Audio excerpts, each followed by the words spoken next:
مسیح یسوع کے نام میں آپ سب کو سلام۔ ہم آپ کو گریٹ جوائے ان دی سٹی منسٹریز میں کے اس لائیو پروگرام میں خوش آمدید کہتے ہیں۔ خداوند آپ سب کو برکت دے۔ آج ہم اس سے پہلے کہ میں میسیج کا آغاز کروں، میں کچھ باتیں آپ سے کہنا چاہوں گی۔ جس دور میں سے ہم گزر رہے ہیں، بہت زیادہ کریٹیکل کنڈیشن جو ہے ہمیں دیکھنے کو مل رہی ہے، اور بہت زیادہ برے حالات۔ ایون بہت سے بزرگوں کو میں نے سنا ہے کہ اتنے زیادہ ایج میں آنے کے بعد انہوں نے بتایا کہ ہم نے پوری زندگی میں ایسے حالات نہیں دیکھے جیسے جن حالات میں سے آج دنیا کے لوگ گزر رہے ہیں۔ سو میرے بھائی اور بہنوں، میں آپ کو چند سچائیاں بتانا چاہتی ہوں جو ہماری زندگی کے لیے بہت ہیلپ فل ہوں گی، بڑی مددگار ہوں گی، اور میرا یہ ایمان ہے کہ جب آپ ان کو اپنی زندگی میں اپلائی کریں گے، ان کے تعلق سے سیریس ہوں گے، تو یقینی طور پہ آپ کو فتح تک یہ لے کے جائیں گی، اور یقینی طور پہ یہ سچائیاں آپ کو خداوند میں گہرا کریں گی۔ میرے بھائی اور بہنوں، یہ بڑی زبردست بات ہے۔ ان حالات میں جو سب سے زبردست چیز ہے جس کو ہمیں کرنے کی ضرورت ہے، وہ ہے کہ ہمیں اپنے آپ کو خداوند میں مضبوط کرنا۔ اگر آپ ماضی میں دیکھیں تو مصروفیت بہت تھی، لوگ اپنے کاروبار میں ادھر ادھر کی چیزوں میں مصروف تھے، لیکن اگر اب دیکھیں سب کچھ بند ہے، ہر چیز بند ہے۔ آپ کے پاس کھلا وقت ہے کہ آپ خداوند کے ساتھ وقت گزاریں۔ یہ وہ ٹائم ہے جب ہم نے تیاری کرنی، کلیسیا نے تیاری کرنی، دلہن نے اپنے آپ کو تیار کرنا ہے۔ یہ وہ وقت ہے، ہمیں اس وقت کو ضائع نہیں کرنا۔ میرے بھائی اور بہنوں، اسپیشلی جو کرسچنز ہیں، جو مسیحی ہیں، ان سے میں بات کر رہی ہوں، جو بھی یہ ویڈیوز دیکھ رہے ہیں، اپنا وقت فلموں، ڈراموں اور ان چیزوں میں، میڈیا کی فضول چیزیں دیکھنے میں برائے مہربانی ضائع نہ کریں۔ اپنے آپ کو خداوند میں مضبوط کریں تاکہ ہم آخری وقت کے لیے اپنے آپ کو تیار کریں۔ سو ہم میسج کی طرف آئیں گے۔ آج میں دو اہم باتوں پہ آپ کے ساتھ بات کرنا چاہوں گی۔ پہلی بات جس پہ ہم غور کریں گے، اور یہ بہت ہی اہم بات ہے، اگر آپ کی زندگی میں یہ گہری اور تو میں آپ کو ایمان سے بتاتی ہوں کہ آپ کی زندگی میں سے وہ سارا ڈر، وہ سارا خوف جو کرونا وائرس کے ان حالات کے تعلق سے ہے، بالکل ختم ہو جائے گا، جڑ سے ختم ہو جائے گا۔ اس کی گارنٹی میں نہیں آپ کو دیتی، بلکہ اس کی گارنٹی آپ کو خدا کا کلام دیتا ہے۔ سو ہم خدا کے کلام میں سے دیکھیں گے۔ آپ سب میرے ساتھ نکالیں پرانے عہد نامے میں خروج کی کتاب۔ میں آپ سب لوگوں کے لیے یہ حوالہ پڑھنے جا رہی ہوں۔ پرانے عہد نامہ میں خروج کی کتاب 11واں باب اور اس کی 4 سے 5 آیت میں آپ کے لیے پڑھوں گی۔ صفحہ نمبر 63 پہ آپ کو ملے گا۔ سو میں آپ کے لیے پڑھوں گی۔ اور موسیٰ نے کہا، خداوند یوں فرماتا ہے کہ میں آدھی رات کو نکل کر مصر کے بیچ میں جاؤں گا، اور ملک مصر کے سب پہلوٹھے، فرعون جو تخت پر بیٹھا ہے اس کے پہلوٹھے سے لے کر وہ لونڈی جو چکی پیستی ہے اس کے پہلوٹھے تک، اور سب چوپایوں کے پہلوٹھے مر جائیں گے، اور سارے ملک مصر میں ایسا بڑا ماتم ہوگا جیسا کبھی پہلے نہ ہوا۔ آمین۔ سو ہم نے دیکھا ماضی میں جب خدا نے اسرائیلیوں کو مصر سے نکالنا تھا، مصر یعنی غلامی کا گھر، تو مصریوں پہ 10 آفات آئی۔ اس میں سے 10ویں آفت جو تھی وہ پلوٹھوں کے مر جانے کی آفت تھی، اور یہ نہایت سخت آفت تھی۔ اور خداوند بتا رہے ہیں کہ مصر میں فرعون جو تخت پہ بیٹھا ہے اس سے لے کے اینڈ تک، یعنی وہ عورت جو غریب سے غریب تک ہے، جو چکی پیستی ہے، اس کا پلوٹھا بھی نہیں بچے گا، یعنی سارے پلوٹھے مر جائیں گے۔ اور اس کے لیے خدا نے اپنے لوگوں کو، اسرائیلیوں کو کیا حکم دیا، آئیں ہم دیکھتے ہیں۔ کلام مقدس میں تھوڑا سا گہرا جاتے ہیں۔ خدا نے ان کو کہا کہ ایک بے عیب برہ لینا ہے اور اس کو ذبح کرنا ہے۔ 12واں باب اور اس کی 7ویں آیت میں خدا نے اپنے لوگوں کو کیا حکم دیا، لکھا ہے، اور تھوڑا سا خون لے کر جن گھروں میں وہ اسے کھائیں ان کے دروازوں کے دونوں بازوؤں اور اوپر کی چوکھٹ پر لگا دیں۔ اس برے کو جس کو ذبح کرنا تھا اس کا خون لے کے دیواروں کی چوکھٹوں پہ اور اس کے دونوں بازوؤں پہ اس خون کو لگا دیں. اور کیوں خدا نے ان کو کہا تھا کہ وہ دروازوں پہ برے کا خون لگائیں؟ 13ویں آیت ہمیں بتاتی ہے، اور جن گھروں میں تم ہو ان پر وہ خون تمہاری طرف سے نشان ٹھہرے گا، اور میں اس خون کو دیکھ کر تم کو چھوڑتا جاؤں گا، اور جب میں مصریوں کو ماروں گا تو وہ وبا تمہارے پاس پھٹکنے کی بھی.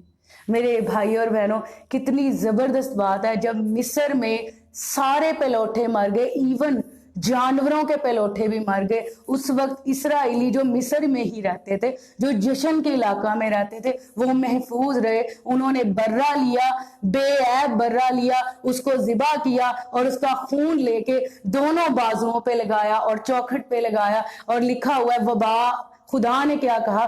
وبا ان کے گھروں میں پھٹکنے کی بھی. آج ہم جس موضوع پہ بات کرنا چاہ رہے ہیں، ہمارے پاس کون سا خون ہے؟ میرے بھائی اور بہنوں، میرے ساتھ نئے عہد نامہ میں آج کرنتھیوں کے نام لکھا گیا پولس رسول کا پہلا خط. جلدی سے ہم اس حوالہ پہ آئیں گے. کرنتھیوں کے نام لکھا گیا پولس رسول کا پہلا خط اور اس کا 5واں باب.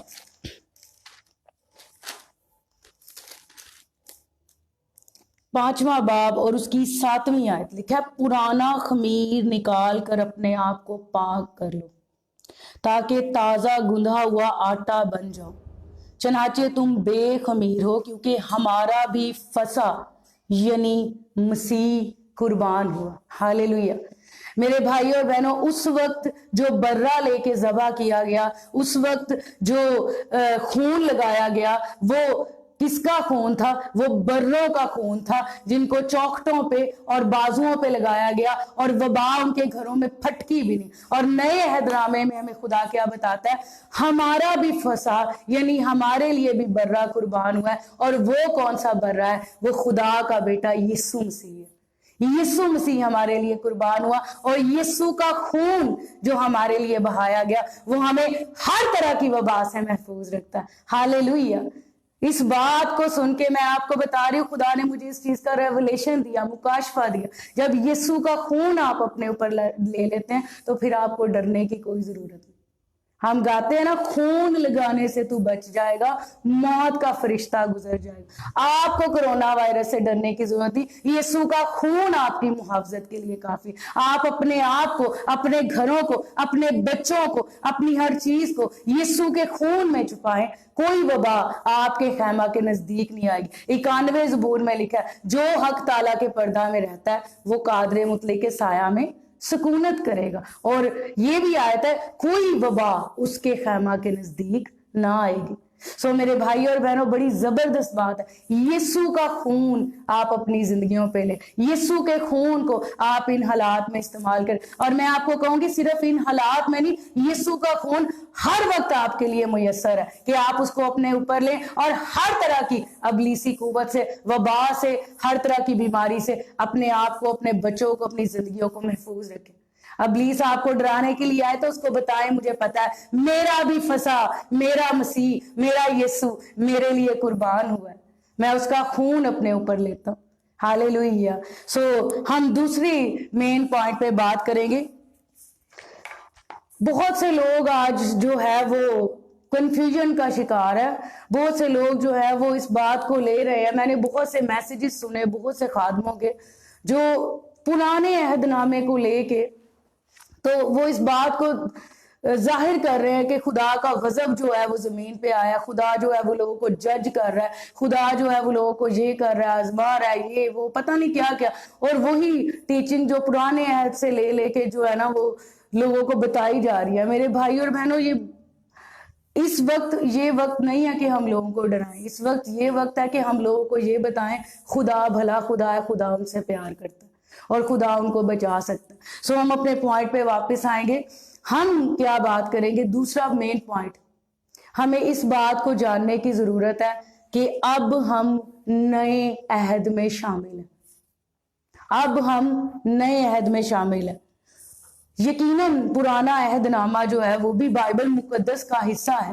یقیناً پرانا عہد نامہ بھی ہم پڑھتے ہیں، لیکن ہمیں اس بات کا پتہ ہونا چاہیے کہ اب ہم نئے عہد میں شامل ہیں۔ بہت سی چیزیں لوگ پرانے عہد میں سے لے کے لوگوں کو سناتے ہیں اور ڈراتے ہیں، اور میں آپ کو بتاؤں بہت سی کنفیوژن لوگوں کے ذہنوں میں ہے۔ لوگ جو ہیں وہ یہ سمجھتے ہیں کہ یہ بھی شریعت کا دور ہے۔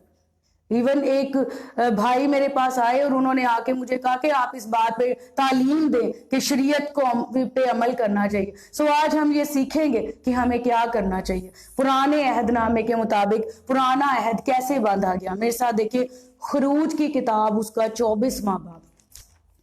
سب میرے ساتھ ذرا پرانے عہد نامے پہ آ جائے، خروج کی کتاب اس کا 24واں باب اور اس کی 5ویں آیت سے میں آپ کے لیے پڑھوں گی۔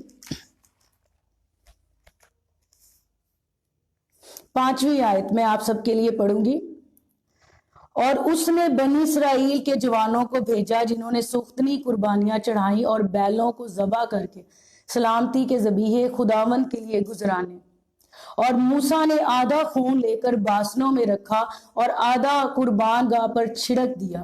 پھر اس نے عہد نامہ لیا اور لوگوں کو پڑھ کر سنایا، اور انہوں نے کہا کہ جو کچھ خداوند نے فرمایا ہے اس سب کو ہم کریں گے اور تابع رہیں گے۔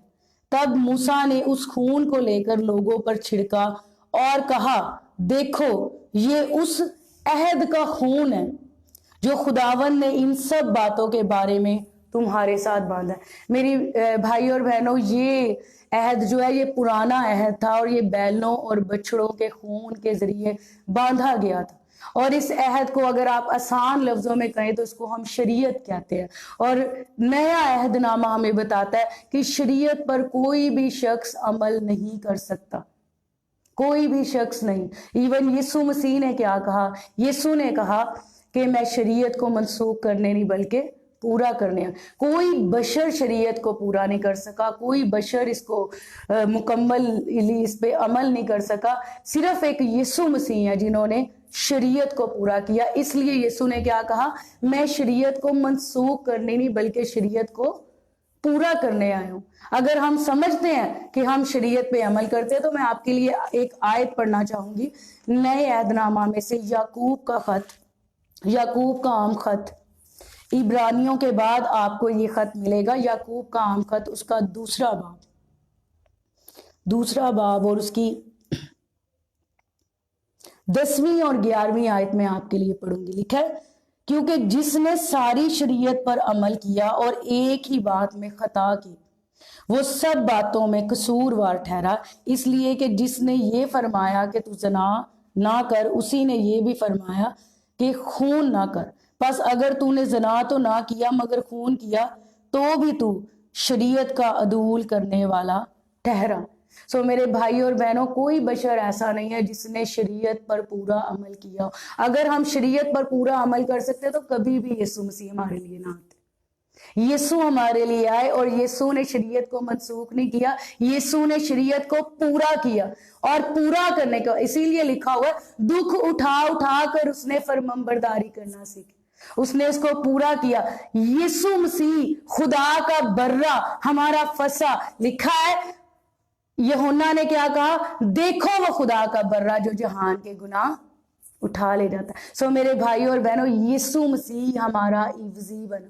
یسوع کو پتا تھا کہ ہم شریعت پر عمل نہیں کر سکتے، ہم اس کو پورا نہیں کر سکتے، اسی لیے جب تک یسوع نہیں آیا، جو شریعت دی گئی، جو قانون دیا گیا، جب وہ لوگ توڑتے تھے تو کیا ہوتا تھا؟ برے قربان کرتے تھے، ہر چیز کے لیے، ہر گناہ کے لیے، ہر خطا کے لیے جو خدا نے ان کو قربانی بتائی تھی۔ لیکن یہ اس وقت تک تھا جب تک جو فصح ہے، جو یسوع ہے، ہمارا یسوع جو ہے وہ جب تک قربان نہیں ہوا تب تک بروں اور بچڑوں کی قربانیاں ہوتی نہیں۔ لیکن یسوع جب قربان ہوا اس کے بعد یسوع نے یہ سب کچھ پورا کر دیا۔ سو ہم دیکھتے ہیں اس کو تھوڑا اور زیادہ اس کی گہرائی میں جاتے ہیں۔ گلتیوں کے نام خط میں دیکھتے ہیں، گلتیوں کے نام لکھا گیا پولوس رسول کا خط، اس کا 3 باب